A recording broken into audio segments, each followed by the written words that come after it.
The second edition of the 90%. We again have myself, Jordan, and Munir, who are going to talk today about a few items. So the two items that we wanted to cover today, I'm sure you've heard about these things on the news all the time lately. So we want to touch on Ukraine again. So we have a compilation video of newscasters with very similar rhetoric or a very similar narrative we wanted to share with you, get some feedback, talk about it a little bit. And then we find it kind of dovetails nicely. Dovetail nicely feels a weird thing to say when you're talking about war and people dying.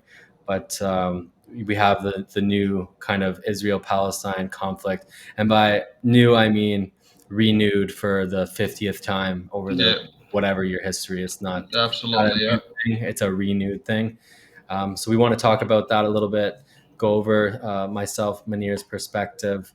I started looking at the Palestinian-Israeli issue when I went backpacking in Europe. Oh man, that was like 12 years ago or something like that. So some of the hotels I was staying at, they would have Al Jazeera, like the news channel. So obviously they don't have that in North America. I mean, maybe they do now with satellite and stuff. But obviously Al Jazeera is going to cover a whole different perspective of the news than CNN or CBC or anything like that. So it really opened my eyes to the Palestinian perspective and got me looking at that conflict a little more deeply. So we want to kind of go over some history of that event and just talk about it a little bit to shed some light on it. of course. All right, so let's just get right into this video here. Give me a second. Let me get it going. All right, sorry for these technical difficulties. There it is. All right. First video sharing. Let's see how it goes. So better start it from the beginning. Here we go. President Putin actually sent a draft treaty that they wanted to sign to promise no more NATO enlargement. That was what he sent us, and that was a precondition for not invade Ukraine. Of course, we didn't sign that. So just a little context, because I had to watch it a few times to understand it. We have the head of NATO who is describing that Russia had sent NATO a treaty asking that there be no NATO involvement in Ukraine. This was the kind of biggest part of this treaty, and the head of NATO is saying we did not sign it. All right, just so some context. So let's keep her going here. So he went to war to prevent more NATO close to his borders. Flashback. This is fundamentally not about NATO expansion. It was never about NATO enlargement. It's not about NATO. It's not about NATO expanding toward Russia. This was never about NATO. It's absolutely nothing to do with NATO expansionism. It has nothing to do with NATO. This is not about NATO. It's not about NATO. It's not really about NATO. This is not about NATO. Seriously, it's not about NATO. This was never about NATO. It was never about NATO. Let's be honest. This was never anything to do with NATO. Nothing to do with NATO at all. Yeah, he's claiming it's like security purposes, but we can see the reason. But NATO is not the reason. This is not about NATO expansion. This is about democratic expansion. Ukraine bans religious organizations. We are protecting democracy right now. Ukraine is banning political parties because it's a democracy. Ukraine restricts books and music. It's about democracy. Ukraine won't hold elections. It is about democracy. It's not about NATO expansion. This war in Ukraine is not about NATO. It's not about NATO. It's not about NATO. It has nothing to do with NATO. Nothing to do with NATO expansion. It's not about NATO expansion. Nothing to do with NATO. It isn't really about NATO. It's not about NATO. It's not about NATO in large. In fact, it has nothing to do with NATO. It's not about NATO encroaching. It's not about NATO. NATO is just a fictitious, imaginary adversary for Mr. Putin and for Russia. It's never about NATO. That's not what it's been about. It's been about him trying to expand his sphere of influence. I mean, the two are not mutually exclusive. Obviously, Russia has wished for a sphere of influence over Ukraine, but if the West had not challenged Russian interests so directly, I think that there was a chance to avoid this. There we go. Yeah, so I mean, Munir, do you want to summarize what you feel, and then I'll kind of go over how I feel? Yeah. I think that clip there of Stoltenberg, I think that's his name. He came out uh, recently. I don't know, like maybe a month, maybe two. I think in the beginning there, the way I understand the clip in the beginning, I believe Putin sent them some kind of document to sign to promise they weren't going to expand NATO into with Ukraine, or Ukraine was not going to join NATO. But then they didn't sign it. It's almost like they spit on his face and they kind of sent it back or whatever they did. And obviously, the invasion, Russia ended up invading Ukraine. Then, maybe a year later, the war been going on for over a year now, right, Jordan? Yeah, it's been over a Yeah, year. Yeah. over a year. So like a year and a half, whatever later, Stoltenberg comes out and say, well, we. And obviously, in the beginning, as you saw there, the media they all like, oh, it's not about NATO, it's not about NATO, expansion, it's not about NATO expansion. It's just Putin is crazy, want to restore the Soviet Union, the glory days or whatever. Uh, Obviously, that kind of contradicts what Stoltenberg said, in that clip there. Is he sent us a document we refused, which to me, again, it's not that I'm taking sides. It's just like I'm pointing out the obvious. If the guy sends you a document saying, if you don't sign this document, that will promise us that you're not going to let Ukraine join NATO, or I'm going to invade, and you don't sign it, and they invade. To me, that could be one of the reasons why he invaded. It's very obvious, right? Like, Yeah, for sure. you know, and that's how I see it, just from the clip. Obviously, there's so many other points that I can bring up in the beginning, how they portrayed Ukraine to be. But that's how I see, just from the Russian point of view, kind of thing. Okay.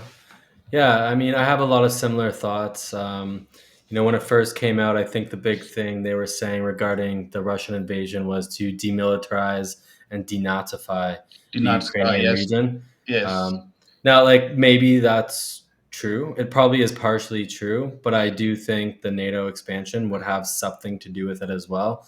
of I'm not course, exactly sure what was else was in that treaty. Obviously, a treaty is going to have multiple points, right? It's not generally not just going to be one thing. of course. Yeah, So maybe NATO said no for the other reasons, but at the end of the day, for the media to come, to but us and all say the exact same thing, it's not because of NATO. When one of the items in the treaty was about NATO, NATO. is Yeah, obviously seems like a bit of a misdirection. Like when I watch that video and I see all the news anchors saying the exact same line, remember the COVID one where they're all saying the exact same thing about the vaccines? of Now, I'm course, of not course. here to Yeah, debate vaccines or whatever, but it reminded me of the exact same thing where it seemed like a lot of news anchors were given a line to speak and there's not a lot of context to it. And it's just kind of shoved down our throats that, it's not because of NATO expansion. And the other thing that was interesting was the rationale that they gave about the bringing democracy to Ukraine. But then you have all this evidence where the opposite of democracy is happening what's in happening? Ukraine. Yeah, So yeah, it's like on one side you have them saying no, it's not about NATO, but you have our adversary saying it is about NATO, and then you have our side saying, hey, it's about democracy. But then when you look at the proof within Ukraine at the yeah, moment, there's no elections. They're banning all these different rights and freedoms. Doesn't yeah. really seem like they're bringing democracy there. So I think we need to do a little more research in terms of like seeing, are they bringing democracy to Ukraine in other ways? Obviously, this is just one compilation clip, but it does bring up a lot of questions as to what we're hearing, what the narrative is, and again, obviously, war is bad, killing people is bad. Russia should not be expanding, their military rule. So there's a fly in my And face, and and, and then and here's it's the thing. confusing. And here's the thing. This is not to say that it's just at least how I see it. Not to say Ukraine has no right to defend themselves. That's not what I'm saying. Uh, what I'm saying is, in a perfect world where there's no superpowers, that is true. That's like Ukraine.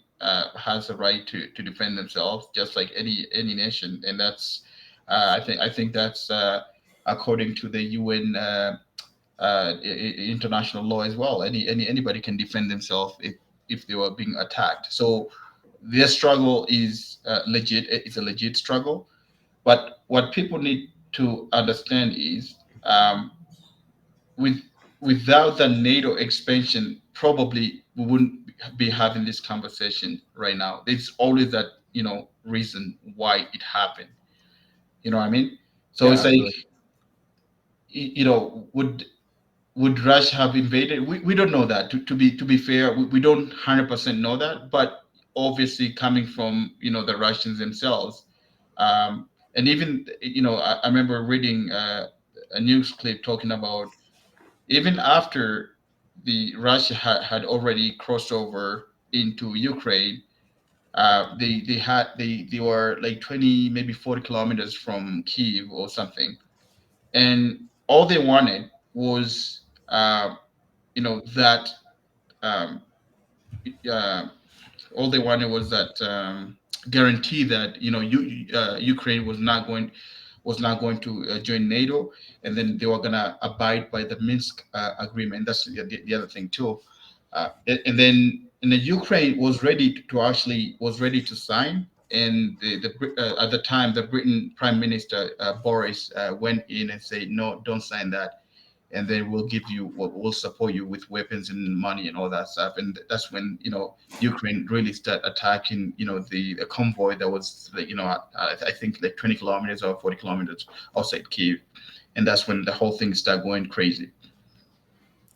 For sure.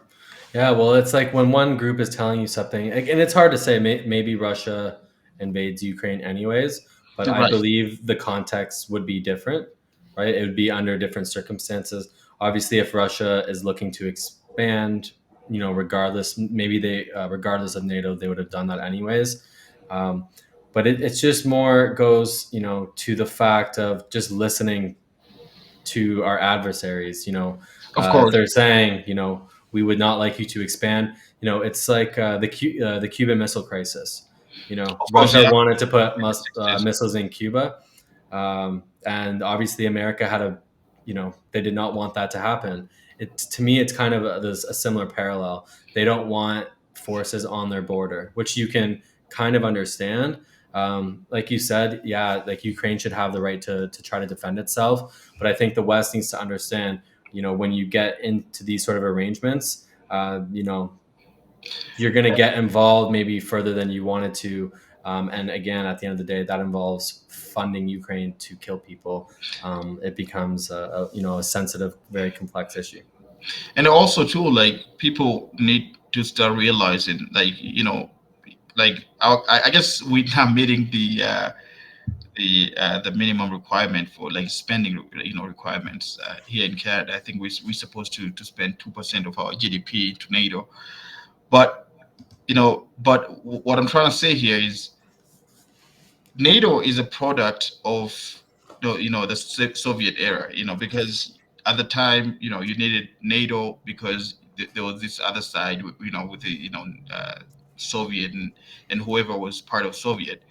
But Soviet is gone. Then why do we need NATO now? You know what I mean? Yep, for sure. Because whether we like it or not, we spend 2%. We're supposed to spend 2% of our GDP, to go into NATO, the money that we could use here at home, right? Absolutely. And again, it's really to fund a war machine, right? It brings in the That's military industrial complex and all those sort of exactly things. it. Exactly it. And So here, yeah, so we have up on the screen. It's quite small, but it's the NATO expansion since 1949. So obviously, it's color coordinated, and as you can see over the years, you do have an expansion towards Russia. So all the green and light green would be within the last 35 years or so. You have Finland at the top. That's within the last couple of years. North Macedonia, Montenegro, Croatia, Albania, all within the last 14, 15 years. Um, So, I mean, again, when they're saying they don't want NATO to expand, and you have this consistent expansion eastward towards Russia, does this justify them, invading Ukraine? No. But when No. they're saying they're worried about this, and then we do it anyways, and it leads to a war, you know, again, it just becomes so muddled in like what the right thing to do is. I think in terms of, if we said no, we're not, if NATO is not going to help the Ukraine, would have they not invaded, and would we have saved? I don't know how many. I think we're almost at, it's hundreds of thousands of deaths, if not close to a million by now. I'm Yeah. not sure what the exact number is. I know it's hundreds of thousands on each side. Each I side. haven't Yeah. checked in a little bit, Of but it's course. got to be approaching a million people And dead. Um, tons of innocent people are dying over there too. And the other thing, the way I see, the way I see it, I know some people might be like, oh, like still, you know, Russia is an imperial nation, and invade other nations. But to be honest, let's be actually honest here. Like if Russia were to like to form some kind of allyship with, I don't know, Mexico, and put their missiles in Mexico, I'm sure most people wouldn't be happy, especially our for sure. government, right? So it's the same idea. It is exactly the same idea. But again, do I think, um, now that it happened, now that Russia is inside Ukraine, do I think Ukraine has a right to defend themselves? Absolutely. For sure. But again, this could have been avoided if again, if we listen to our I guess we consider Russia as our enemy there. We listen For to Russia, sure. I guess. Yeah. Yeah. I think at the end of the day, we're trying to figure out why we got to where we are. I think like most people know what's right and wrong. Killing people is wrong. It's wrong, Invading of course. countries is wrong. It's We all wrong. know that. Like what we're trying to figure out here is, not listening to the media and trying to do our own background to, as well as we can, understand these issues. So instead of pointing fingers or blindly supporting one side without understanding the, uh, ethical repercussions, economic repercussions that would come from a Canada supporting a Ukraine or supporting Afghanistan or whatever. And it's not like Russia has been the only country who's invaded another country in the last recent memory. Obviously, the USA has done it a lot in the last 40, 50 years. Yeah. What was the last one? Iraq, I guess, would be the last large scale Uh, invasion. Iraq, Libya, Afghanistan. They just left Afghanistan, Libya, Yeah. Afghanistan, Iraq again. Yeah. South America, places in places like Nicaragua, and then we have now Haiti. I think they're planning on putting boots on the ground in Haiti, whether it is for noble reason or not. Haiti is a sovereign nation, I guess, in my opinion. I don't really know what's going on in Haiti, so I'm not even going to touch on that. Um, and now, obviously, it seems like they found a way to fight Russia through Ukraine. It's crazy how the US has a sort of impunity when it comes to invading. Like, not many questions are asked. Oh, it must be for a good reason. But It's when another country does it, it's like, it's put under a microscope, and they look at it with a scrutiny, yeah, fine tooth of comb. course, of course. Like, Um, look at a good example. Like, they have America has over what 900 military bases around the world, and most of those military bases are surrounding either China or Russia. Again, not to say China are good guys here. I'm just saying it's you should be able to kind of put yourself in Chinese shoes or in Russian shoes when you have because not Canada, not UK, not US would ever accept having military bases around them, like especially coming from China or anybody. To be fair, for right? sure. No, 100%.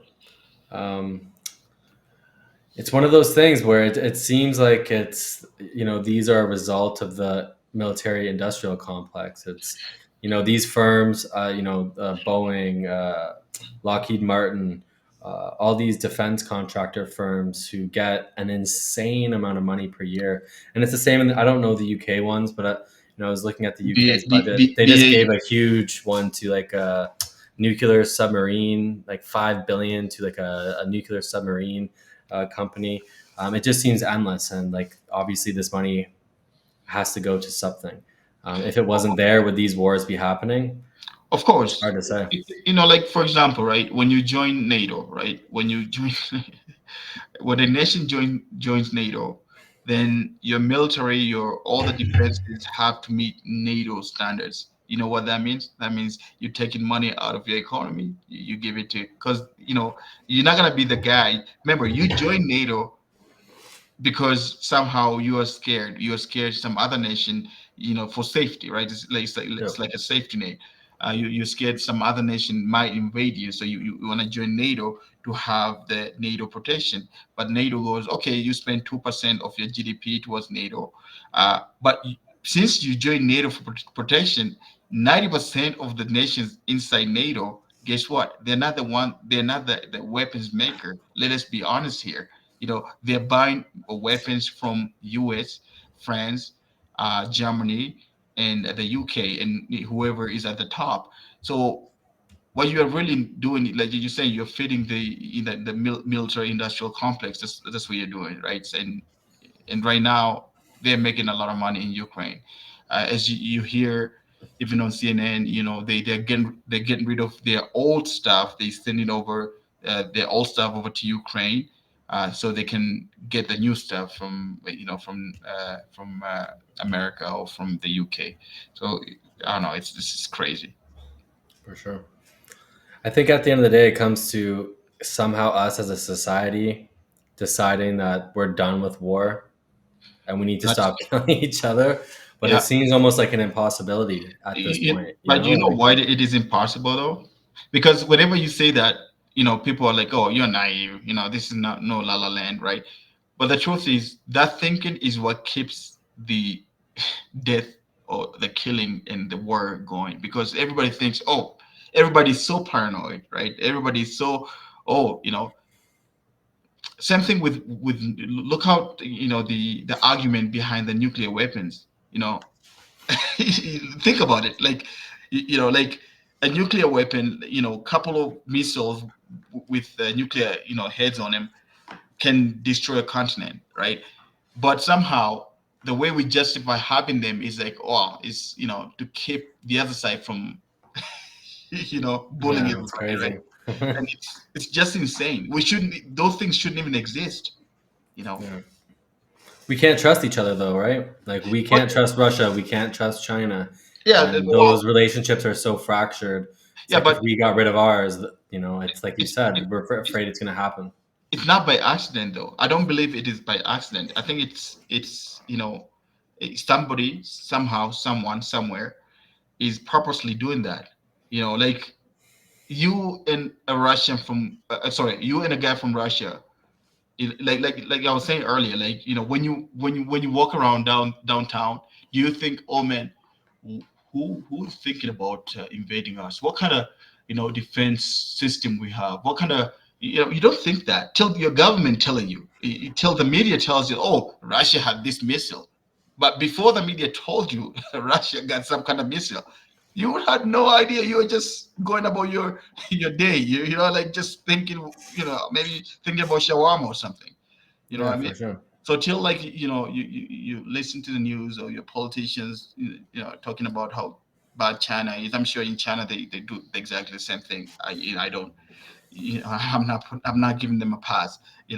Or in Russia, right? So the minute we all start thinking, you know, because we all want the same thing. We honestly, we all, and imagine if we all like work together, man, we would be living in Pluto by now.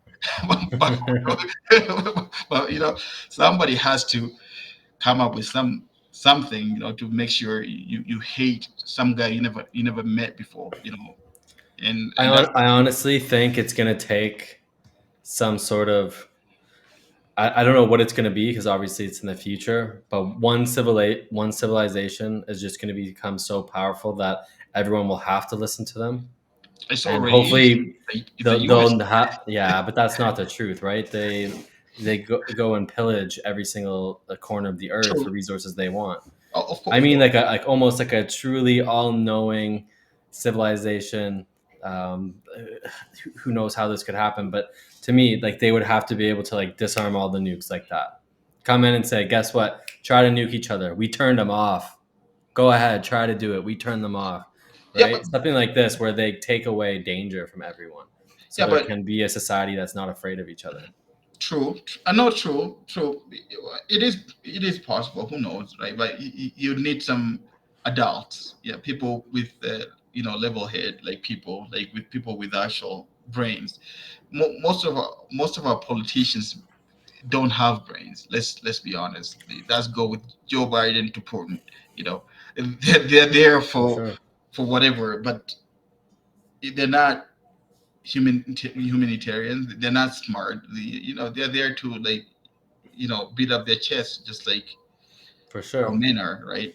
Yeah. No, it's like, did I talk about Chimp Empire the last podcast? I've been talking about Chimp Empire a lot, so I don't know if I talked about it on this No, podcast. no, no. But it's a documentary on Netflix where these scientists follow chimpanzees for a period. It's got to be at least 6 months to a year. Of But the course. way they did it was they maintain a certain amount of distance throughout the entire series. So if if the chimps move closer to them, they'd move back. If the chimp moves further away, they move closer. So after a while, the chimpanzees treated them like they didn't even exist and just went about their business like usual. It's a very interesting documentary to kind of give us an inkling to kind of what we used to be like in the past, where over 99% genetically similar to chimpanzees. And what I'm getting at is it seems like we have a lot of chimpanzee type values, or we brought it through in the culture where you know it's a feast or famine mentality. Like we Right. want everything for ourselves. We need our bank account to be bigger than everybody else's. Yeah. If there's a pile of resources there, we're going to try to bury it into our backyard and say screw our neighbors because Yeah. we want to be okay, and we don't care if anyone else will be okay. um, but we've had technology since the industrial revolution continue to improve at this exponential rate, whereas before it was very hard to create resources for everyone. Now we've technologically advanced enough. We've gone through the industrial revolution, we've gone through the computer revolution, we're going through the AI revolution at the moment. Technology is exponentially getting better and better. It seems like we have the potential for total abundance where everyone could have whatever they wanted. Logistically that may be possible today. However, we have these people at the top. We have the rich people at the top, the Mhm. The 0.1%, who are looking at their pile of gold and saying, screw everyone else. I want to keep this for me and my family as long as possible. I'm going to keep everyone else on the bottom of the pile as long as I possibly can. And that reminds me of like this chimpanzee type mentality, right? well, And you talk about politicians, the people at the top there, the point I was trying to bring up is like whenever you say anything that can benefit society as a whole, that's when you get people screaming communism. Yeah, yeah, so yeah, socialism. communism, Yeah, socialism, and communism, right? And that's what's so sad about this whole thing. Most people couldn't even give you a definition of it, right? It's like they just kind of scream, but that's what they hear from the media, right? It's like you know if you get a free healthcare, for example, right? It's just a bad example, but if you get a free healthcare, that's communism, right? And if you get this, that's communism, right? And we have people just like you say, at the bottom struggle. Meanwhile, we have so much stuff, right? And instead of making sure everybody is good, you have people at the top that making sure everybody's miserable at the bottom, exactly. right? How can Yeah, you feel at the top if the person at the bottom is not miserable? Like it's no way. Like, you got to make it miserable for you to feel you're at the top, right? for sure. And actually going back to like no, I just remember something. Going back to the Ukrainian stuff too. It's like, and I feel like this whole Ukrainian thing too. It's more because since we spoke about the military bases and the the enemy of, especially the United States of America. You know, you have people, Congress people, like in the states. You tweeting about how, Ukrainians are the cheap way to fight Russia. Literally, like I'm not even kidding. They say things like that. The other day, the one of the ministry from Germany say something similar, where it's I can't remember she actually said, but she said something along the line of, like, it's basically, this is the cheapest way to defeat Russia. So it's not about democracy. It's about really like finding the enemy, and the enemy is Russia, and we're trying to defeat him, But right? again, this must be fed by the industrial, military industrial complex, Of because course, why do we need to fight Russia? They or have the for biggest anybody. landmass on Right? the world. Yeah, it's Russia. We're second, Canada's second, China's Second, third. yeah. Like, we have enough resources outside of like, why do we need to take Russian land? And again, if Putin is telling the truth, which who knows, but if we didn't go into Ukraine, maybe he doesn't invade Ukraine. So that seems like the best way to know war. That wouldn't suit this military industrial complex. We It's will never know that, but we will never know that if we didn't, we didn't try to get Ukraine into NATO, yeah, and Putin wouldn't invade. But at least we would know one thing for sure, right? That whatever we think about Putin is true. Right now, we can't say that, because we can't say Putin is in some kind of crazy maniac when you have a clip, of Stoltenberg there talking about, we didn't sign the document to promise Putin, like, Ukraine wouldn't join NATO, right? So we would have that. At least we become more credible, saying, okay, we did sign the documents. Okay, we say we will uphold the Minsk agreement. Yet you still, invaded a sovereign nation here. So obviously you are a crazy man, and the whole world for need to sure. stop you. But we can't say that. We're not credible. You Yeah, know what I mean? We for don't sure. have the credibility to even say that.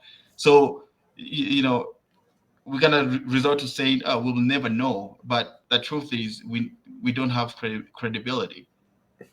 Yeah, it makes sense. It makes sense.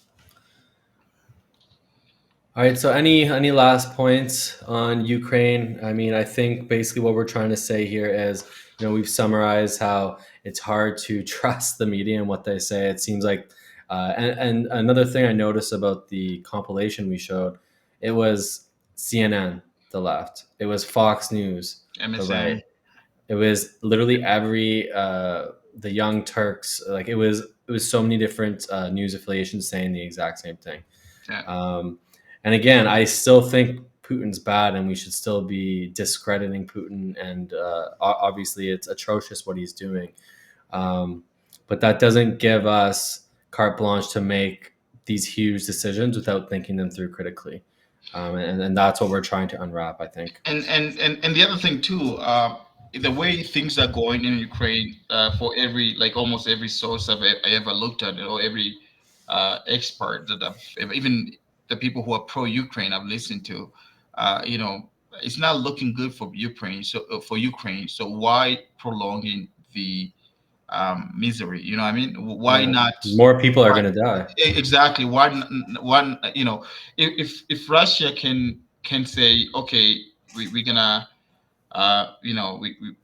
we're gonna go back to the original deals that we had, right? So we're gonna, move out of Ukraine or whatever, and I think that's what they should try to go for, right? Um, but now Ukraine seems like, um, again, because the other thing too, like, I know that, yeah, the people always mention the other place, the little island there. What is it called? Um, what that little island called there? Yeah, I'm like, you heard I remember this, where the one guy, the Ukrainian, like, had to fight off all these Russians or something. Like, it was a small island, right? And there was like Yeah. five Ukrainians on it or something. I forget the name of the island, but I know what you're talking about. But the point I'm trying to make is, whatever whatever we do, we have to be realistic, right? If it's not looking good for Ukraine, we might as well just kind of, with the support and all that, we might as well kind of, go towards peace, right? So, you know, again, if you Ukrainians choose they want to keep going with fighting, it's up to Ukrainians. It's their land. You know what I mean? Yep. That's how I see it. Yeah. All right. From one heavy subject to another, we are going to shift gears and talk about this renewed war or ongoing battle between the Palestinians and the Israelis. So before we get into it, I wanted to kind of give a brief history about just that land mass in general. So, who occupied it over the last 500 years? How did it end up in the current state? Um, so, like I was mentioning before, I've kind of been in and out of this conflict, trying to understand it for a long time now. And it's one of those things where I remember, like, when I started looking and researching more into it back when I was in Europe, you kind of get this helpless feeling at the end where it's like you have no idea what to do.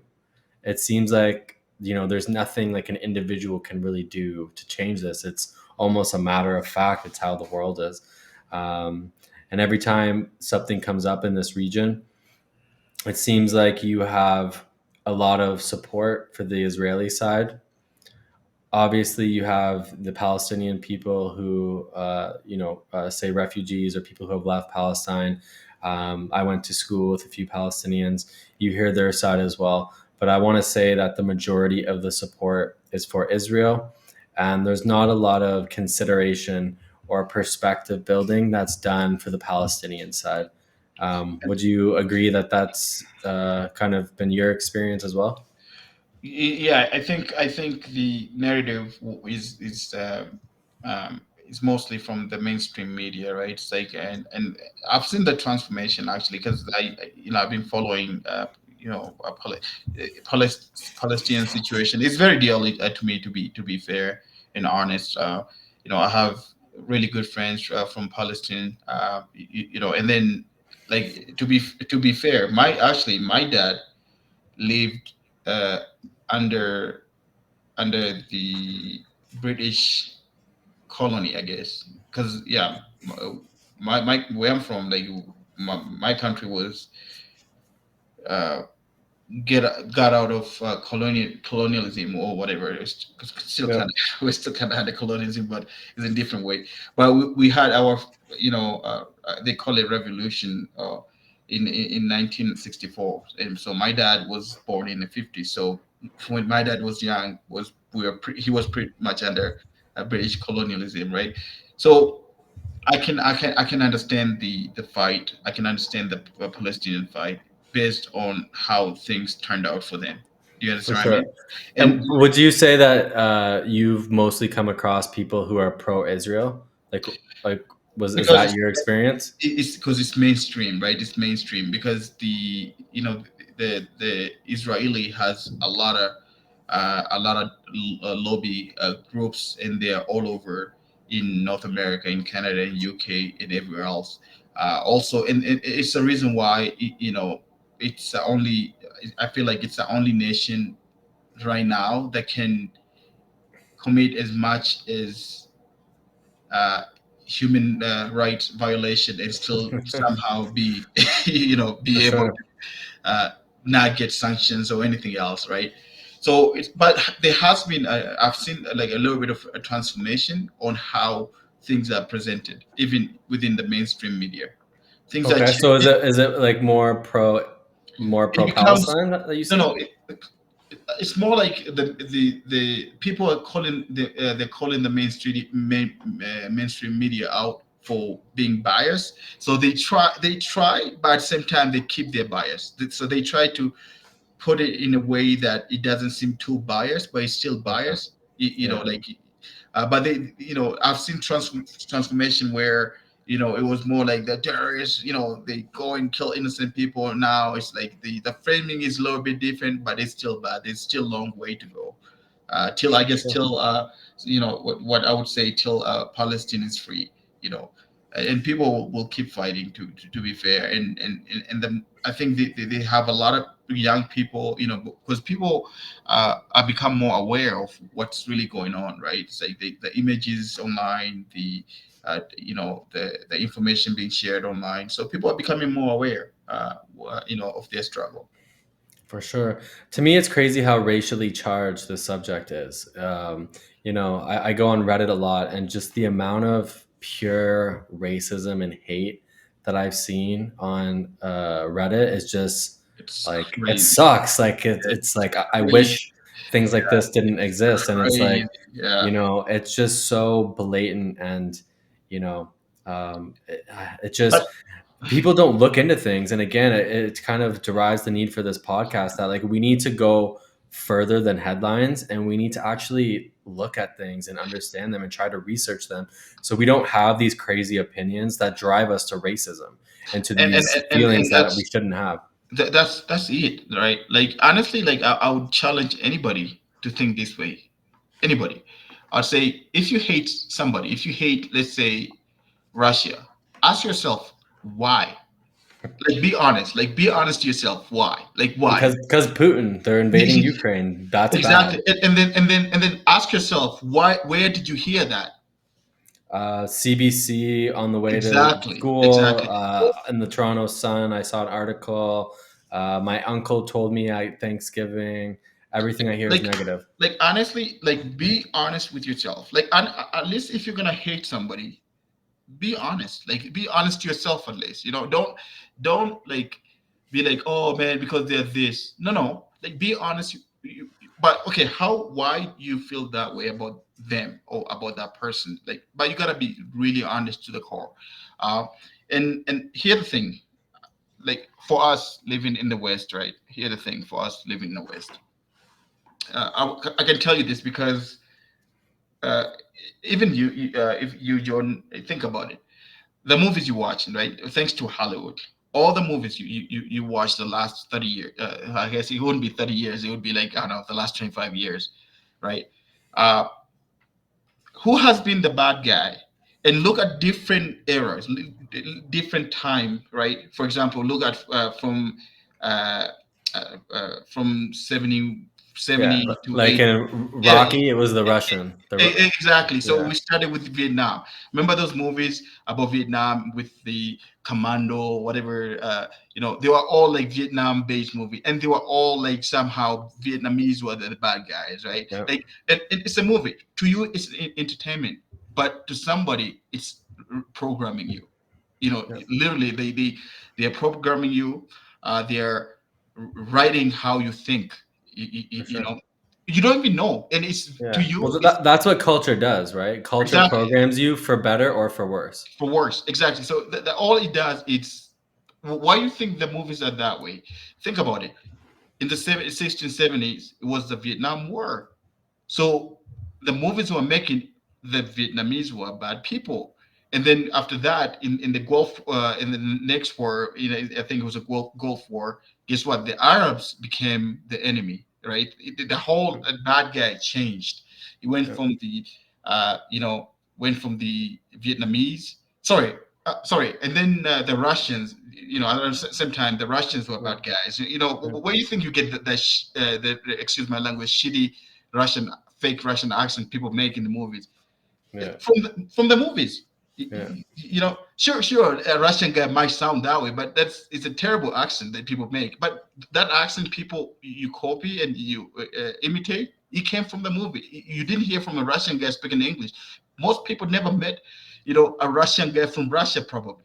So you got it from the movie, and you went from Vietnamese now the Russian with the Soviet Union and all that stuff, and all the movies. The bad guy, the guy that you were supposed to hate in a movie, he was a Russian, and then he went to Middle East, and then he was and I think the last many years he was the Middle Eastern guy. So every movie yeah, we would make, American Sniper or any movie, like it's all based on who we have beef with, and yeah, it's not there, but by accident. It is by design. It's designed to program you. So when when your country goes and invade, some Arab country, you're not gonna feel anything. You're really not gonna feel anything because in since you were younger, the movies you watch, they have always been about bad people, and then and that's exactly how they were able to like simplify, like almost like simplify for you, like to dumb it down for you to a bad versus good. For They sure.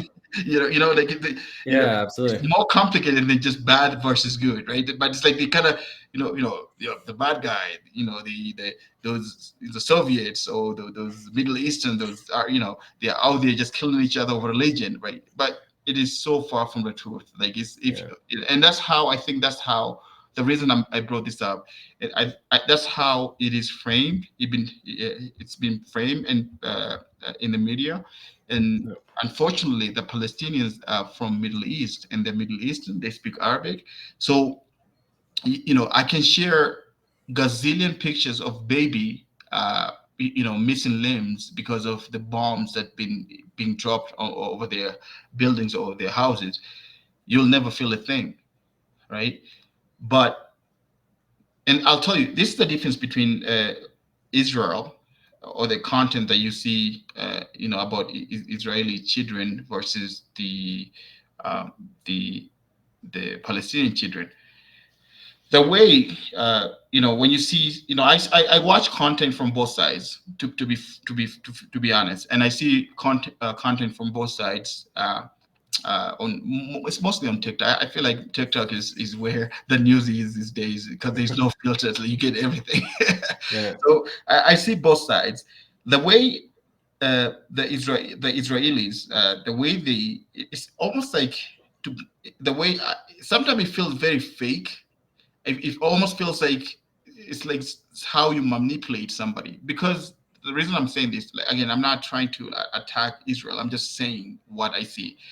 Um, the way the information presented from the Israeli side, I'm talking from like the victims, like what's going on in their country, right? They Yep. go like, "Oh my God, uh, oh, that is a rocket. I have to be in the bomb, whatever shelter." Oh, I hear the iron dome, and then they'll come and say something like, "Or imagine you can't even go for ice cream." You know why they say that? So you can relate. You could not relate to somebody who lives in Palestine, but in order for you to show to share your sympathy, you have to relate first, Yep. Makes right? sense. Because the other side that you couldn't relate, and the way you're programmed to see, oh, it's just another war in Middle East. You know what I mean? It's just another Yeah. war in Middle East. They always kill each other for religion, but the Israelis are smart. They are in the Middle East too, but the way they come to you, they come to you. I am just like you, Yeah. It but I feels hate like they're in a different country, but they're exactly literally neighbors. neighbors, right? I'm just like you, because they know that you your brain is saturated with crazy images of Middle Eastern, so you don't care anymore. Like, you don't feel it so. The only way for them to make you feel something is by relate to you. Relating Say, to. I'm Makes just sense. like you. I go to the ice cream store, but I can't today because Hamas, they Just firing rockets. is firing rockets, and now you're like, and that's the reason people start sharing. I stand with Israel. I was, what I mean. Yeah. I'll give you a good Well, example. even the New Jersey Devils released a statement saying they stand Oh, with Israel, and I was like, "Ooh, exactly. They all did, right? But they do that for part of it is because of the Israeli lobby, right? But part of it is like, for example, Kylie Jenner. You know what happened to her, right? So she no, posts. This is what I find this whole thing. It is very sad because like innocent people are dying. Just before we even get to the context of it, like, innocent people are dying in Israel too, just like innocent people are dead in Palestine.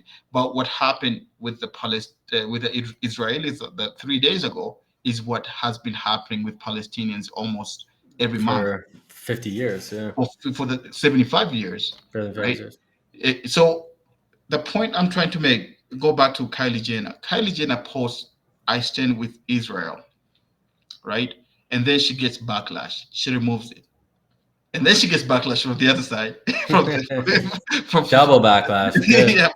But then, Okay, you know why I'm saying that?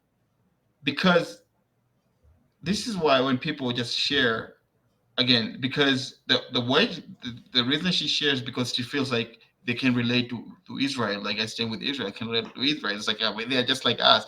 They're the only democracy in Middle East. They're just like us. Come on, I'm gonna share. I stand with them, but she doesn't even know anything about it, Yeah, right? it's irresponsible in my opinion for her to do that. Exactly. She doesn't know Yeah, anything about it, yeah. right? Literally, not she knows nothing because if she knew, okay, if she had principle, if she stood for something, she had principle, she would have left the post up, and that's the reason why she was being attacked on the Israeli supporter side. Yeah. Do you Well, it understand what I makes mean? that it makes total sense, right? That she Exactly, has no honor and she would take it down because it's a frivolous thing to try to get likes and to get attention, right? exactly. To her, to her, it's like one of, like I'm saying, it's like, oh yeah, because there gotta be a reason why you share something. There gotta be a reason, Yeah. unless, just like you said, Everything she shares is for attention, for right? attention. That's the Exactly, basis of her whole existence is an attention gathering machine. machine. And But then even before you get to the attention part, you know, they that it sounds better. But again, it sounds better. Why does it sound better? Because I feel like Israel is just like America. It's yeah, a it's democracy. that it's that relating piece. We can Relating, yeah, relate it to goes it back more. to relating exactly because Even the religion part, I think for whatever reason, I think Christians or you know can relate more to Jewish people for whatever reason. I don't know if that's a factual, like no one said that to me, it, but it just seems more relatable Judaism and Christianity than to it, uh, it depends. It depends who you ask, and it depends what sect of Christianity you're talking about, okay. right? Because, Yeah, I for think I'm example, generalizing, but it just yeah, seems that way, and that's why I yeah, think there's more of that relating. I yeah, also think it's interesting how much religion is kind of played into the whole thing, in terms of like how you said, there's an Islamic country, so that kind of fuels the fire of this whole Middle East debacle that we've been having with between the West and the Middle East for the and the last Middle 30 East, years. of course, I was having this thought earlier. It's like I feel like religion only works when your country is not destabilized. oh, Like it seems like when you have a destabilized region, religion kind of stops working in the context of religion. I think needs kind of a baseline of peace. of, When of, you of, have destabilization, when you're seeing children being killed, of when you course, see these horrible things, it creates extremist groups, and of this course, can be Christian extremist groups, Islamic extremist groups, Jewish extremist groups. Like there, groups. it doesn't. Maybe Buddhism is the only one because it's calm and They are extremists in Buddhism too. okay, And they're again not to not to like pick on any religion because we're just talking about Middle East, but that's the other thing too. Like you made a good point there, because when you notice these places, that we seem to, again, I blame this to the media as well. The way we portray Middle East is some kind of jungle with bunch of uncivilized people who follow religion. They just killing each other, because that same argument was used against the Africans, right? Like they're like, oh, when we went to Africa there was just bunch of jungles that this tribal, different tribals are killing each other. I mean, really?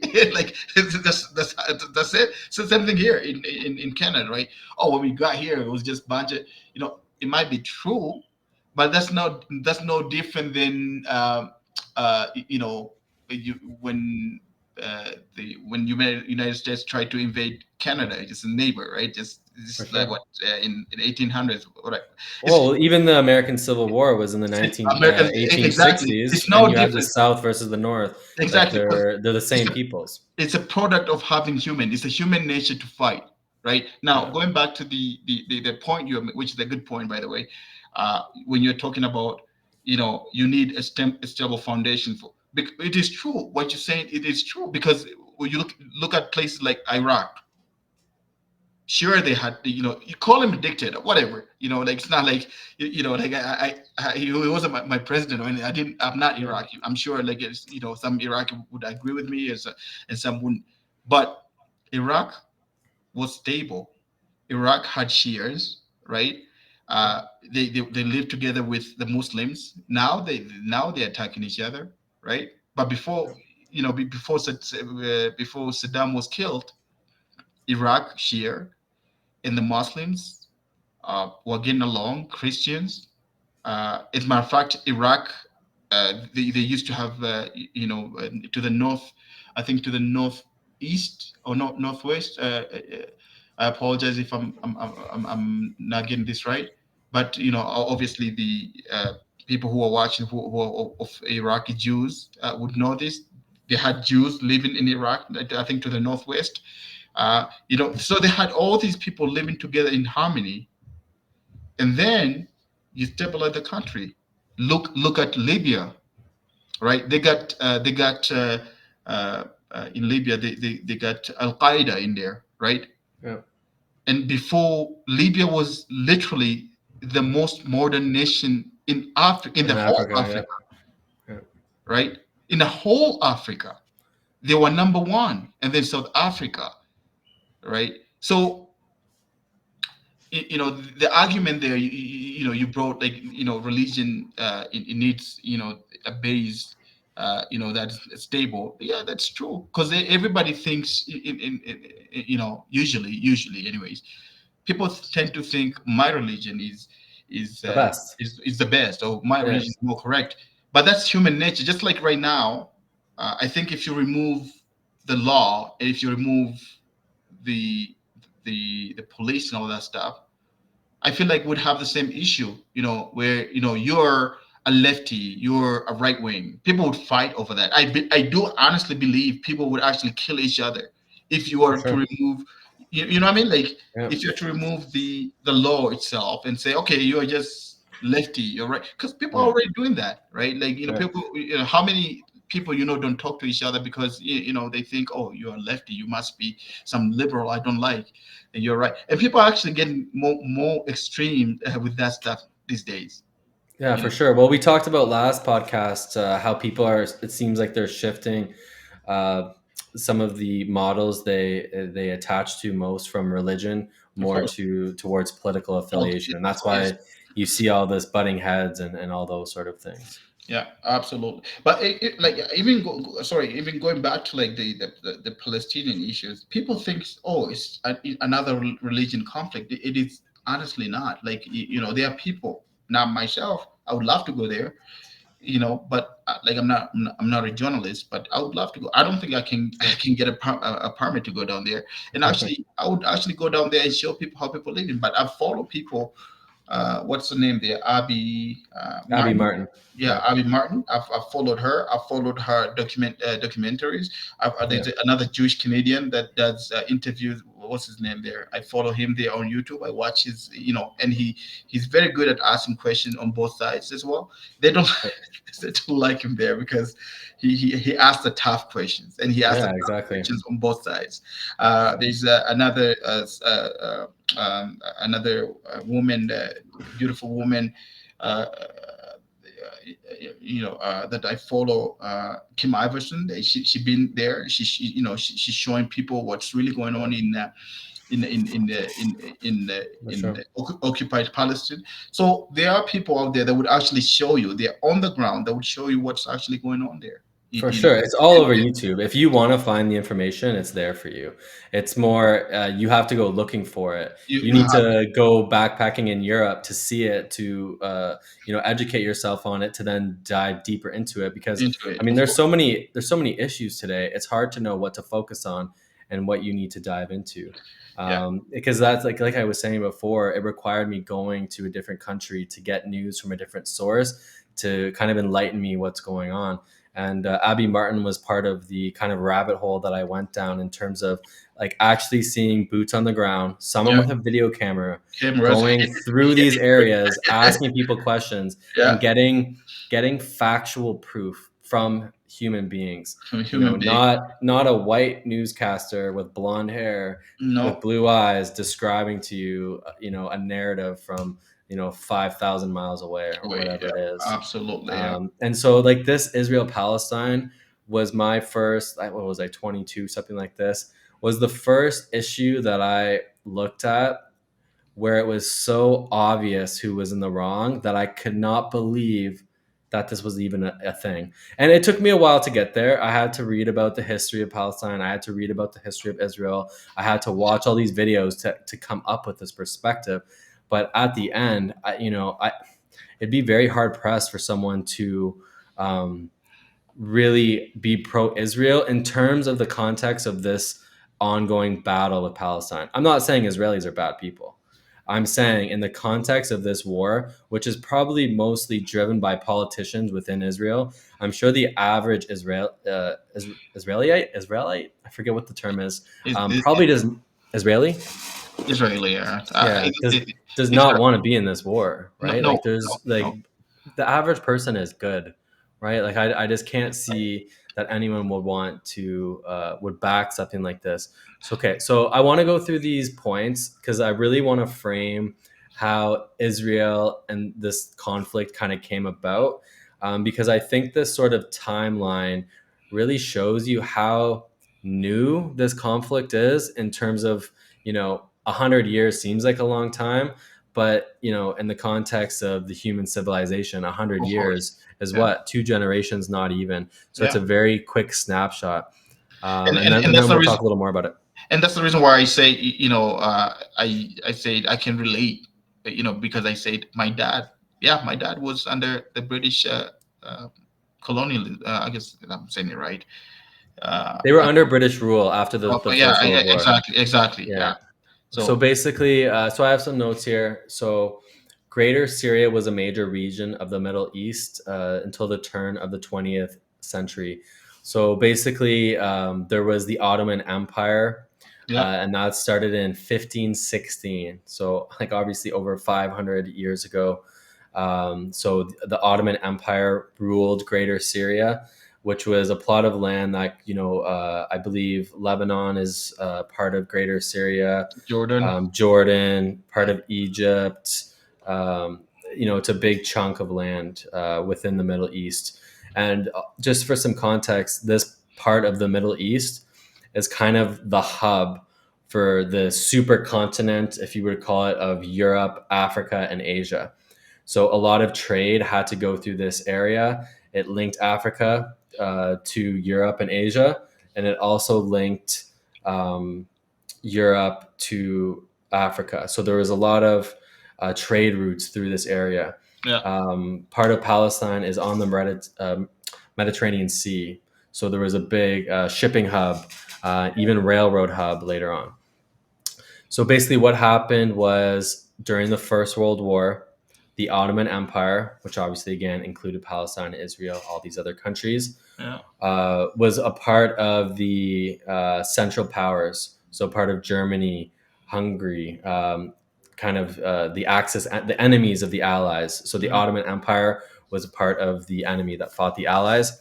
So when the Allies won the war in 1918, what happened was they divvied this land of Greater Syria, and basically each different countries were awarded dominion over the land.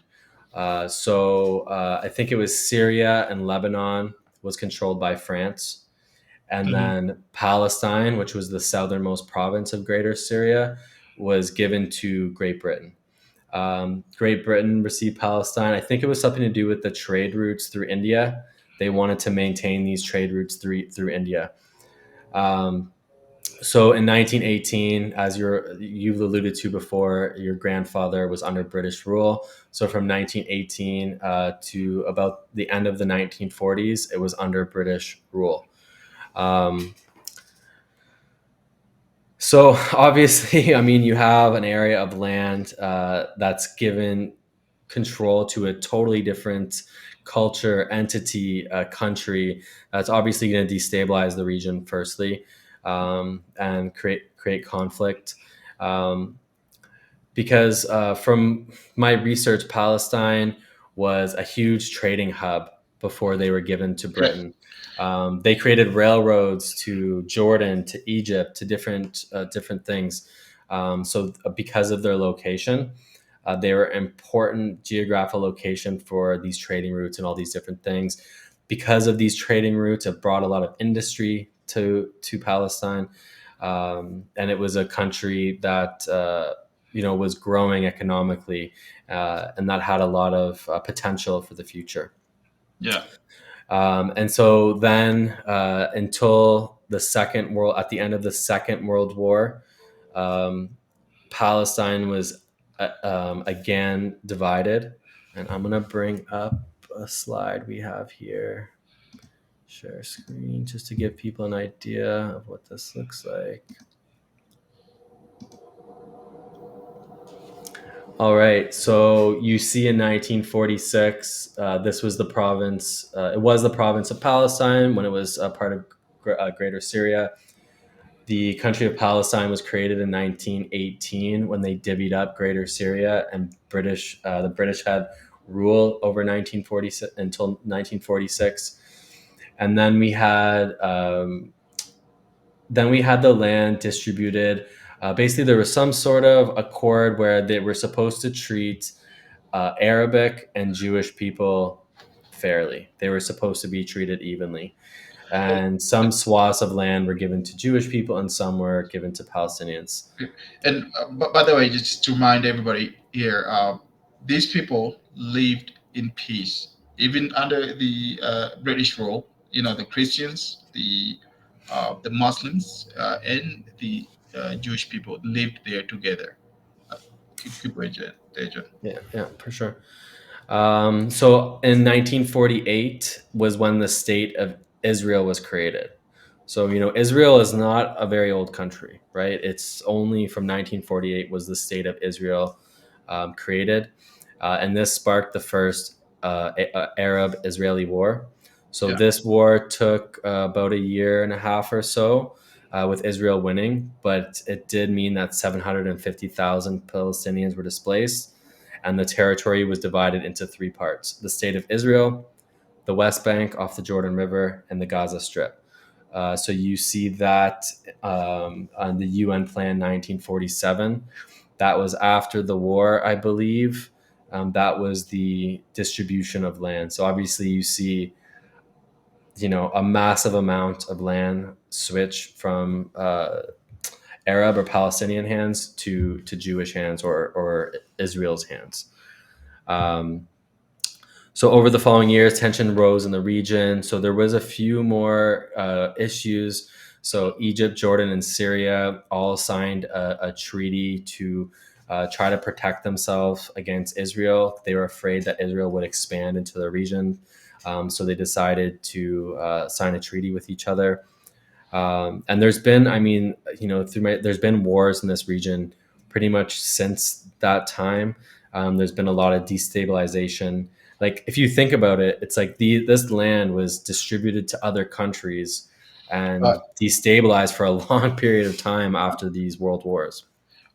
And what makes it worse, actually, about this is like it was the British who had made a deal with the Zionist organization on the side before, so they didn't even bother to go into the people who lived in Palestine and and made negotiation. They just kind of made a deal, and then they're like, okay, we're gonna give um, a land in a place to the Jewish, and that's why there's that Balfour Declaration, where basically at the time, I think just like you mentioned, in the 1918s, when the British Prime Minister had an idea, to bring all the Jewish people to their land, which is that's how it was kind of the way Yeah, the Holy Land. Like, the you Holy should Land. come to the Holy Land. Yeah, Yeah. So and as you can see, like if anybody with with the brains can see how this can create issue, right? Like for sure. It's like, it's like some country decides, okay, I'm gonna move these people and create another country in Canada. Most people wouldn't react nice to that, and that's how Absolutely.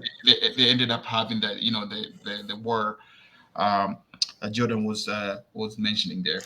For sure. And like again, maybe this was created in a well-meaning way, and there should have been parity amongst the two groups, the Palestinians and the Jewish, but it just didn't happen that way. And as you can see from like 1960s, 1949 onwards, as Israel occupies most of the land, and even land that's supposed to be Palestinian, they've started to encroach on. And the big issue here is, to me anyways, is you do not have two equal sides fighting a battle. You Yeah, have Israel, who is a great oppressor of Palestine. They have almost this, unconditional power over Palestine. yeah, So it's it becomes this thing where it's like Israel is essentially bullying Palestine. There's no equal rights or equal power. How can It's hard to support the bully? You know what I'm saying? It's of course, like of course. Palestine doesn't have a chance. The Gaza Strip is an open air prison.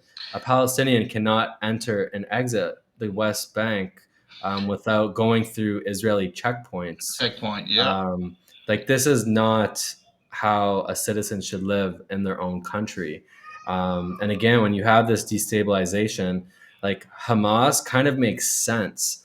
Do I want Hamas to exist? No. But when you look at it through the lens of destabilization for almost 100 years, like, these people are eventually going to fight back. You can only be oppressed for so long until the top comes off the bottle, the pressure builds, and it explodes. And like, they're shooting these little rocket launchers over into Homemade, Israel. homemade, homemade. Israel is coming in with these crazy fighter jets and target guided missiles, and it's like, honestly, it's like a toddler and an anthill. It's Yeah. kind of like we're supporting the toddler. It doesn't make sense to me, and I would love for someone to come on here and try to uh, you know go pro Israel in the sense of this conflict. I'm pro everyone. It just seems like I'm anti government in the sense of, I think it's the Israeli government that is to blame for this, not the Israeli people. Just like I think, like governments and seem to be kind of the issue most of the time. It's Well, not the average person. especially their prime minister Benjamin Netanyahu. The guy is totally insane. You know, even for you who don't know this, there have been some huge protests in Israel just prior to this, Hamas attack on Israel. So this guy basically wants the entire thing just for Israel. As he presented recently, he came up with his map that literally erased everybody, and he just put the entire thing as Israel. He erased the Palestinians. So this is the person, you're really dealing with when it comes to this Israeli Palestinian issue. And the other thing too, the Israeli IDF, they have support from the UK. They have the support from the United States of America. Pretty much the full West. I The want full to say West. Israeli Yeah, has the support of the they, West. they get $3.8 billion, I think, a year just for their military. They got the Iron Dome. They got the jet. They have the F-35. If for who that don't know, F-35, their latest NATO jet, and Israel was one of the first nations to get it. They got F-16s, they got tanks, and what Hamas got? Homemade, homemade rockets and AK-47. So these guys stand no chance, you Yeah. know. And the other thing too, Hamas is actually a product of Israel themselves. They created Hamas. Hmm. You know, and Hamas was democratically elected I think in 2009, I think, or 2008. Obviously, correct me if I'm wrong, but they were elected by the people of Palestine. And then since then, that's how you have the blockade there on Gaza Strip. And it's best the Gaza Strip. For who that don't know, it's basically a little strip. I think it's about 40 kilometers on a long way, and I don't know, 20 kilometers across, and 2.3 million Palestinians live in it. And right now they don't have water, electricity, or food. They're under siege, basically. Uh, yeah, and the other thing too, like what I find it interesting that the Israeli uh, defense minister came out today, I think, and he said, we're gonna put the Gaza under siege. There's not gonna be any electricity, no water, no food. So these guys are starving 2.3 million people. Half of them are children. They're starving them. They're killing them. Right. So it's like It's it's crazy, but it's mental, right? like we stand with Israel. Like Like it. I mean, it's like that is crazy. That is crazy. Like imagine, like, and by the way, they've been all the things they've been doing, just like Hamas. Shooting a rocket into a building is against the international law. So is carpet bombing a strip full of civilian. That is, it's a crime against humanity. And we still have our politicians, you know, tweeting about supporting this, and none of them saying maybe you need to relax with this, bombing of 2 million people. You know what I mean? And that's what's For crazy sure. about this situation. And I can even like bring comparison between the as you can see the maps from 1946 to 2008 there. I can tell you this: the Palestinians that we decide to call them terrorists are doing exactly the same thing the Ukrainians are doing. They're doing exactly the same thing. Russia is in Ukraine. Ukraine is fighting back. Israel is occupying Palestine, and Palestinians are fighting back. But the only difference is we're looking at the Palestinians as terrorists. You know, It's almost like a joke in a way. it It's it just like it's just whatever filter that this is put through is like people just listen to blindly because it it is makes no almost the same sense. thing, but one's a terrorist and one we need to liberate. It really Like it makes it, no it it doesn't it make makes no sense. sense. Yeah, and it's like, okay, how you put up a Ukrainian flag, then you turn around and call Hamas a terrorist group. For what reason? Because Israel It's said it's hypocrisy at its finest, it, right? it is. It's And the other thing too, the Palestinians before Hamas, they've tried every peaceful way to try to get attention of on the international stage. Nothing came out of it. They've been like over 40 some resolutions that were passed, and guess who comes in and vetoed them? The United States Netanyahu. of America. Oh yeah, it's U.S. I know Netanyahu doesn't seem to want to get a deal done because he's had a lot of chances. I don't think there's only. I think there's only five nations that can veto. I think it's UK, France, Russia, China, and the United States of America. Mhm. And every resolution to punish or to actually kind of get accountability out of Israel has been vetoed, which They need to give them their own piece of land that's fair and leave them alone and let them build their country back up. Like They, they, it doesn't seem that they complicated, you won't know? do Like they won't do it. They won't, they've tried this, yeah. They've tried to basically say the last one was basically all the land they lost that's already gone to Israel. Whatever left, that they can make a state out of it, and it was impossible. You see how the 2008 there, yeah, the map. Apparently, the last one there that when Trump was in power, when they tried to to propose the two-state solution, uh, they try with something similar to that, but that is impossible. Look what they have. You want to know something else too, Jordan. let's hear it.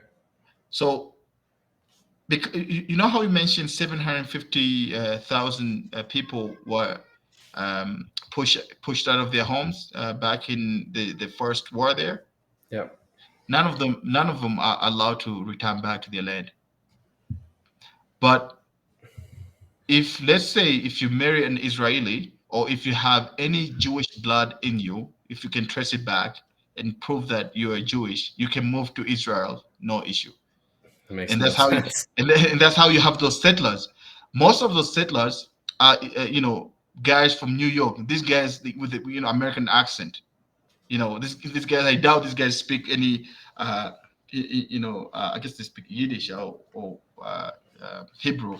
You know, uh, you know what I mean? So For so sure. basically, a guy from Manhattan can say, "Hey, I'm moving to Israel like tomorrow," and have his passport because somehow he's religiously he's entitled to the land in Israel, and they go around and kick people out of their homes. Yeah. There's videos you can watch on YouTube about this too. Like Yeah, this is not a secret. yeah. This is not just me. These are videos. Like For sure. for example, if we're talking human rights violations here, Amnesty International released a report. I think like 6 months ago. No, that was last year. Last year, the end of last year. They basically they are saying that the Palestinians are living under apartheid, and the last apartheid was in South Africa. And by the way, initially, United States of America actually sanctioned Mandela. Now they parade Mandela's name everywhere, and everybody talks about Mandela. Guess what? Mandela was a terrorist. Mandela was a terrorist, and he was sanctioned. Like look it up yourself. The Americans would sanction Mandela when he was fighting for the right of South Africans. For sure. So that is, yeah, There's so many inconsistencies with international relations and global politics. it's crazy. It all seems to come back to the military industrial complex and people's need to rule over others. Like there just seems to be when Absolutely. power can be had, it will be had, and it can be so obvious. And at the end of the day, I feel like I'm pro-Israel people. I'm pro-Palestinian people. I am anti-war. Like I feel like the average Palestinian doesn't want this to happen. I feel like the average Israeli doesn't want this to happen. I just take issue with when one side, you know, has this blanket, acceptance, or they're leaning one way over the other. When it's obvious that this is not a fair fight, it just seems so odd. And we need to discuss this and figure it out. And like it seems like the two-state solution is the only answer, but you know like you said, they've tried how many times and it's not working. Then It's what's not the working. answer? Like, It's what's the like answer? Yeah. that's what I'm So, saying, where you need this like one culture or one civilization that just can turn off all the nukes and be like, sorry guys, almost like a parent would do to toddlers. Okay, this but is but your side of the sandbox. This is your side of the sandbox. We're gonna draw a line here, and if but you cross it, they're put in almost an impossible position though. Like it's the position they're put here. Actually, I was gonna send you a video. So I wanted you to put it up if I could here. They're put in a position where if they resist, they're terrorists. If they don't, they're dying. So what do? You know what I mean? Yeah. Yeah, They either die or become terrorists, and it's like yeah. a no-win. So no win. So let me see if I can pull up this video here. Hopefully I can, because it's a good one. And this is goes to show you what I'm talking about here. This is, I think, if I can find it.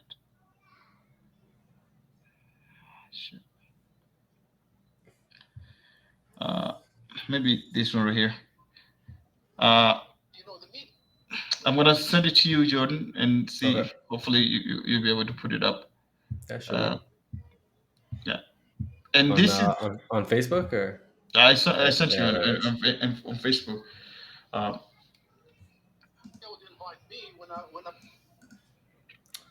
For some reason, it's not sending stuff properly through Facebook Messenger. yeah, hold on. Like it just gives me like a half a blurb, but no text. But I see in like the short form that it's a TikTok video. It's so weird. Hold on. Maybe if I do it the way I did with the other one.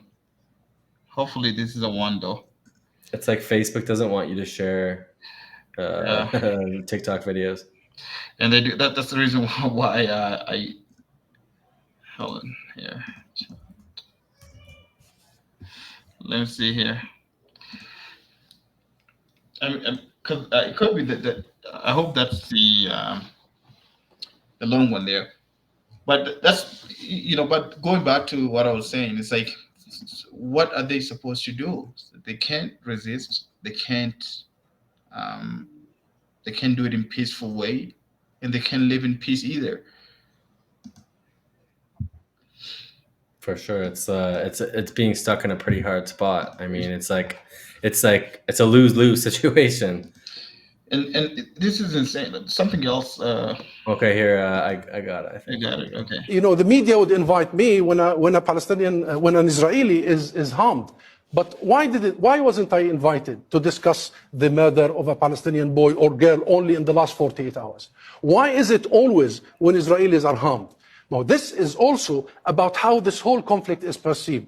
When the international media will stop portraying this as a clash or as confrontation, not as a people under oppression that has the right to resist illegality. So why, Krishnan, did we create international system? Why did we create all these international conventions and rules? It is exactly because when accountability is needed, we enforce it on countries that invade, occupy, annex territories. But what is on the table for you? Build illegal settlements, which is a war crime. Otherwise, the duplicity and the double standards we are seeing in comparison to Ukraine is striking in our face. We need the full application of international law. We need what happened in all other conflicts. Only when the international community intervened, like in South Africa, put real pressure on the regime crumbled, and then Nelson Mandela came out of prison, and South Africa is where it is today. This is not happening. Israel is allowed to continue drifting to the extreme right.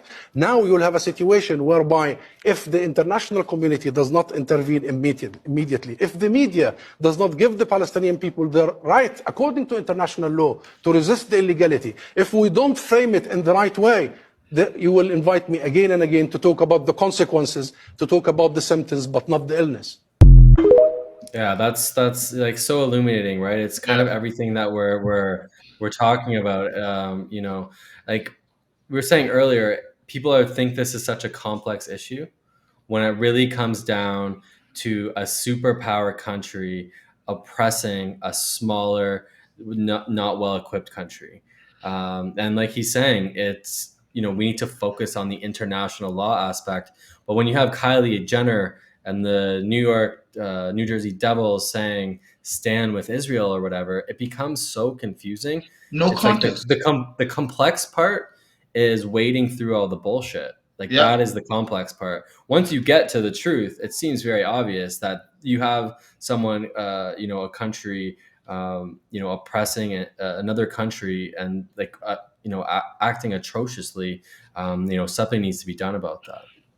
And I sent you that tweet. That's from the defense minister there. I don't know if you want to put it up, but imagine,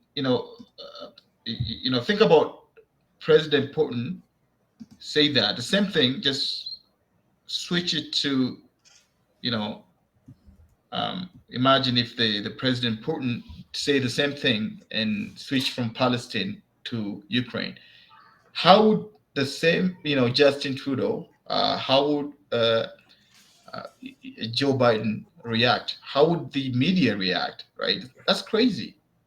Yeah. So just if someone's listening, we have a tweet from the Israel Defense Minister. It says, "I have ordered a complete siege on the Gaza Strip. There will be no electricity, no food, no fuel. Everything is closed. We are fighting human animals, and we will act accordingly." This is insane. All How can two someone tweet that? It's crazy. 2.6 million people, children. How can you? I guess It's we're gonna crazy. do the Romans way. Like kill their children too, so they won't. They won't come back and try to retaliate. Is that what we're doing now in 2023? Do we call children 1 million children, by the way, animals? Like, come on, like I feel like this is almost bad timing for the West and for the media and for the military it's industrial just complex, because it's just, to exposing me, it's hot. hypocrisy. Yeah, exactly. It's highlighting like, you have a very similar situation in terms of like Ukraine and Palestine seem to be a synonym in the sense of you have this oppressor who is coming and just destroying you. But for some reason, we support one and not the other. Like it just, we all need to really dive deep. We need to talk to we need to figure this out. We need to hold ourselves to a higher accountability. And that Um, goes back to what I was saying. Like, when you say I stand with Israel, why? Like, I'm not asking you why. You can stand with whoever you want to stand. It's a definitely it's a free country. That's, I know for sure. That's the reason why we have in this podcast here. Hopefully, we don't turn into some other nations where you couldn't have this kind of conversation. But what I'm saying here is down to your core. Like, why? Why you think that way? You gotta ask your question. You gotta ask yourself those questions. Like, why is it that you feel like you stand with Israel, even though if I if I show you how they're having a strip all blockade and they are dropping bombs in it, and the little area of, I think it's like 40 kilometers by 12 kilometers, yeah, by 12 yeah. kilometers, 40 by 12. I This keep area, thinking of the toddler in the anthill. Like it's like you just have this toddler. Oh, look at this anthill! I'm just gonna come yeah, and stomp on it. Like, exactly. and So the it's like ants cannot do anything. It's like anything, yeah, they try to like sting his foot, but it doesn't work. it doesn't Like work. the stinging is like the little rockets they send. And You know? the funny thing is they all turn into Hamas, as if Hamas is everybody in the population of 2.3 million people. Not everybody is Hamas. As a matter of fact, there are people inside the 2.3 million people that don't like Hamas, For sure. right? And guess what? Whether you like Hamas and you designate Hamas as a terrorist group or not, to them it's they're freedom fighters. Yeah. it's That's their it's who right. can It's who yeah. To who me, it's their who right. can exactly who can fight for the and guess what? Guess who's looking good right now while you're bombarding Gaza? Hamas looks good. I just saw a video of a guy lost 20, lost everybody in his family. Everybody gone in one shot, gone. It was 20 people. The guy couldn't even stand. I wouldn't be able to stand either if I was in Yeah. that situation. I couldn't. I wouldn't be able to stand just like him. He was collapsing. They're trying to get him up. He was collapsing back. Yeah. It's like 20 people, your kids, your mother. Remember, they live in very dense Yeah. 40 by 12, strip. He just lost the entire family. And what's so crazy? I see some tweets. People, oh, they were warned. They were warned and they were told to leave the strip. There's To nowhere to where? go. They can't leave. Like, It'd to be like go telling a where? prisoner to leave the To prison. leave the Just prison. leave. Like, you can't just leave.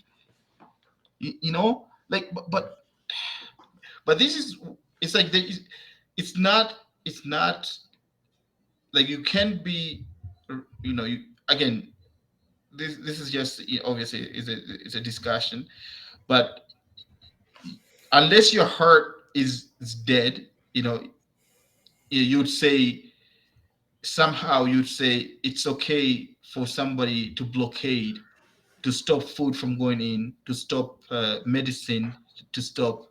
But while you're bombarding them, by the way, so they can get medicine, they can get food, and you're still gonna you're still gonna blame Hamas, right? It's like it makes no sense, For sure. right? It makes no sense. Just like Israel is the true terrorist, right? Like you yeah, can't have that much of a power advantage and power dynamic and not be characterized as a terrorist for what you're doing. oh, absolutely. Hamas again is like a reaction to the oppression and the tyranny that has been forced upon them. It seems like a just reaction. Like it's hard to say because I don't like saying that because anytime like you have someone firing rockets at someone else, it's hard to justify that behavior. But when you look at the history of what Palestine has been through, it kind of makes sense, right? But Like it.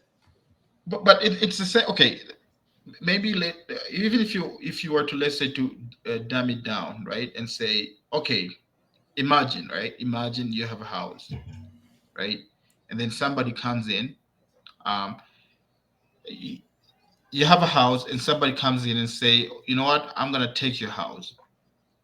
This is just to dumb it down, right? But then now you think, I'll just call police. No, there's no police. The police will help them take your house from Yeah, you. take the house. Yeah, that's exactly it. Because the police was pretty much will be with the other guy. So what are you gonna do? So you have two choices, right? One choice is to leave the house and run away. The next choice is to fight and try to get back your house, try to kick, the person who's coming into your house, you know. But this doesn't work for them because they cannot. It's not like they run away to Egypt. Egypt is a whole new country, right? They can't. They're blockaded from that side too, by the way. And then I know some people. I've seen some tweets like, "Oh, Arabs, Egyptians are Arabs. Why can't they take them? Why would Egypt take them? That's their country. Yeah, It's yeah, their country. for sure. It's not like, oh, run away, go to Egypt, and Arabs, you take him. That's crazy. It is their country. They cannot just leave. Just like you couldn't just go into the States. Yeah, exactly. Imagine if, like, Americans, when, I remember when Trump was in power, oh, I'm going to run and I'm going to move to Canada. How many actually did? Not many, let me tell you, Yeah, because there's a process, for right? So sure. you can't just move to Canada because you don't like Trump. Just like they can't just move to Iraq or Egypt or Syria because they don't like Hamas, or because over here Israel is bombarding them. They can't For do sure. that. It's Well, like, and like maybe a sort of analogy, Israelis or Jewish people were given part of Palestine, the state of Israel, their own land. So it seems like because they are displaced because of the Holocaust, they were given this part of land. So, say for example, Ukraine gets invaded, and Canada decides, okay, we're gonna give Nova Scotia. 1/10, or even like Ontario, like Yeah, because Ontario is like a trading hub. It's like an of important course. Yeah. of Canada. We're gonna give Ukraine 10% of Ontario is going to turn into Ukraine. We're gonna take a piece of Ontario, we're gonna name it Ukraine, and Ukrainians can move there. And then Right. slowly over a period of 50 years, all of a sudden now 3/4 of Ontario is Ukraine. And the Ukrainians are trying to push us Ontarians out into the United States or other places. How many So people would just sit back and say, okay, yeah, I'm just gonna, yeah, I've yeah. lived here for hundreds of years, but we had to give them this land because they're displaced. And so now I'm just gonna run to another land. And not only that, but this Ukrainian force in this, crazy situation is given more military power, more Mhm. economic power to oppress us Ontarians.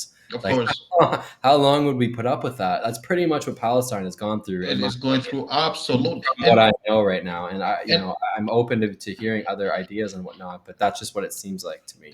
but see what you and I are saying. It's backed by Amnesty International, by um, History books, like you can the go look history at books. these. Yeah, Yeah, obviously, again, to me it's more like it sounds like I speak from like an emotional point of view too. True, because I feel for them. Yeah, that's the emotional part of it. But other part, what I'm saying is pure logic. It just, if I tell you, if you're supporting Ukraine, then guess what? Then you agree with Palestinians.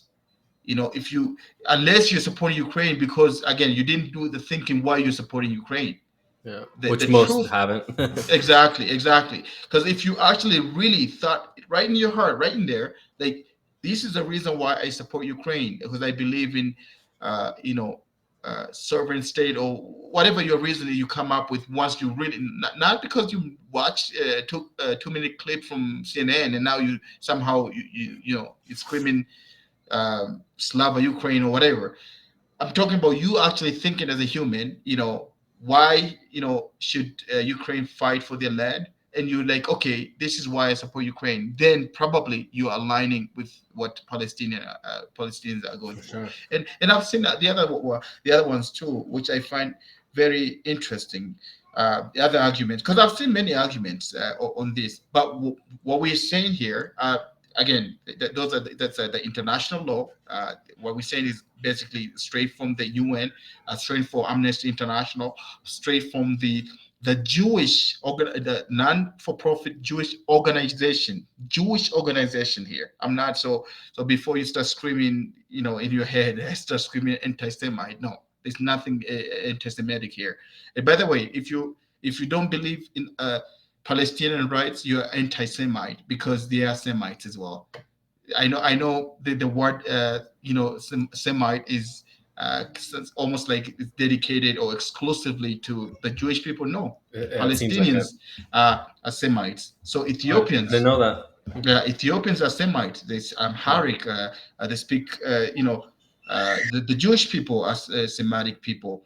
If you speak Judaism, you could be a Semitic too. So before you start screaming that, maybe they things you can pretty much read. Just Google. Uh, but the point I'm trying to make, the other argument I've seen this, you know, people are saying, well, this is coming from, this is the part where when I say depending, when you're Christian, depending what sect you are from, or some people are just thinking that way, even though they're not even religious. They say, oh, because it's in the books. Guess what? Even Muslim believes similar. It's different the way we believe. Even Muslim would believe the same thing. Muslims, as Muslim, if we want to talk religion, as Muslim, we believe, Israelis. True, what they're saying is true. Is from our books. From my book, for example, it supports what they're saying about the that was the land that was theirs in back in the days, 2,000 3,000 years ago. But the problem with that, that's not how the international law works. I cannot just bring you my book and say, here's my religion book, this is my land. I'm going to take it from you. If you support that, I hope you don't live in North America. I'm not just talking about Canada. If you actually think, a religious textbook can give somebody a right to own or claim to put a claim on the land, then I hope you don't live in North America, because then a Native American or Aboriginal can come back and say, well, according to my tradition, this is my land too. For sure. The world's never worked that way, right? The Like world doesn't work there. we've always been Exactly. imperialistic. We've always had conquest Moving. against other nature, and Exactly. whoever Always. wins keeps the land. That's just always how Exactly. it's been. Exactly. It's always, things always move. Things, and just to mention out there, I know I've seen this argument. It's like, yes, I know, but in this context, it is Palestinian land, and if we're gonna find a resolution, We got to find a peaceful way to actually give them um, that is fair, not what they tried to do. Even the last one there, like, oh, all the land that you already lost is now going back to you, and that's what Israel is trying to do. It's trying to give them, they've taken it all, and whatever's left over, whatever they're in, you can keep that, and say you can even make a state out of that, out of the land that's left, and that's part of the problem. Uh, the other proposal is a one state solution where the Israelis don't want it. And you know why Israelis don't want it? Because there are more Palestinians than there are Israelis. So every time there's election, guess what? They would lose. They would lose. Yeah, Exactly. So that's yeah, they'll never say yes to that. There's like yeah. 12 million That's why it seems Palestinians. like it has to be a two-state solution. They just need to, someone needs to influence the situation to get it done. It's just hard to And say what is that influence. but the problem is the problem is the right now, unless we go back to the previous borders, right, and I don't think Palestinians would accept anything other than the previous borders. And I'm not talking like that we're talking about. I think before 1967 or something. Those are the borders that probably they would take, because anything other than that they'll say no, rightfully so, because Israelis made it. I shouldn't say Israelis. I apologize. The Israeli government made it impossible to make another state out of whatever is left over. You know what I mean? For So sure. it's like right now they're in a lose lose situation, especially when you have European leaders, the Western leaders coming out, you know, with their messages, sorry, it's not free Palestine. We stand with Israel Staying with always, and Israel, all yeah. that, and you know what's so crazy about this whole thing? Again, I'm gonna kind of repeat what I said before. Hamas, AK-47, maybe RPGs, and homemade Yeah. rockets. Yeah. All right, their guy, the opponent, is probably is the sixth, I think, strongest army in the world. Uh, Within 24 hours of the attack, America sends $4.5 billion as aid, military aid. Yeah. To pretty much Then, kill oppressed people. Like, yeah, I know. And then they send their carrier aircraft, carrier strike, whatever, into the Mediterranean Sea. Okay, guys, are we actually doing all this, you know, to go to fight bunch of guys with AK-47? It makes no yeah, sense, like man. a dinghy boat with an AK-47 against like a 47. destroyer. Yeah, Like, I like know. It makes no sense, man. It really yeah, makes no sense. It's this whole yeah, it makes no sense. yeah. And again, like, It's a terrible situation. It's like there's no answer to it. At the end of the day, I think it's like, we there need is to be pro people and we need to yeah, be anti-war. exactly. There is, honestly, there is answers to it. The answer is just like their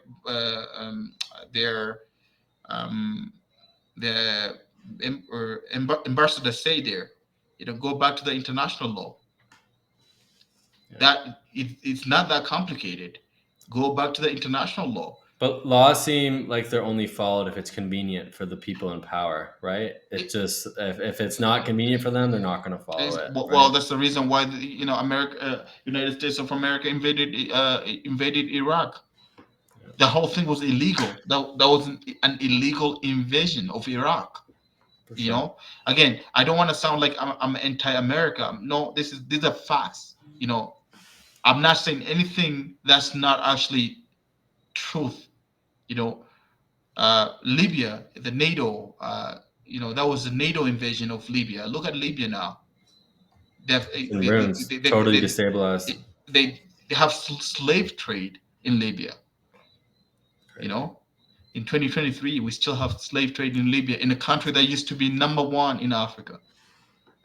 So again, I'm not, like, I'm not here, like, this is a discussion, obviously, like, and we are here to, the reason we have these discussions you know, to open our minds to more information, so we learn from each other, right? But what I'm saying here, if if you scream, or if you say if you scream, stand by Israel, like, that's okay. In a free world, that's okay. But at least be honest to yourself why you Yeah. actually stand with Israel. Have You that know? strong opinion. We talked about it Yeah, last time. People, yeah, they take a stance, they have an opinion from a headline.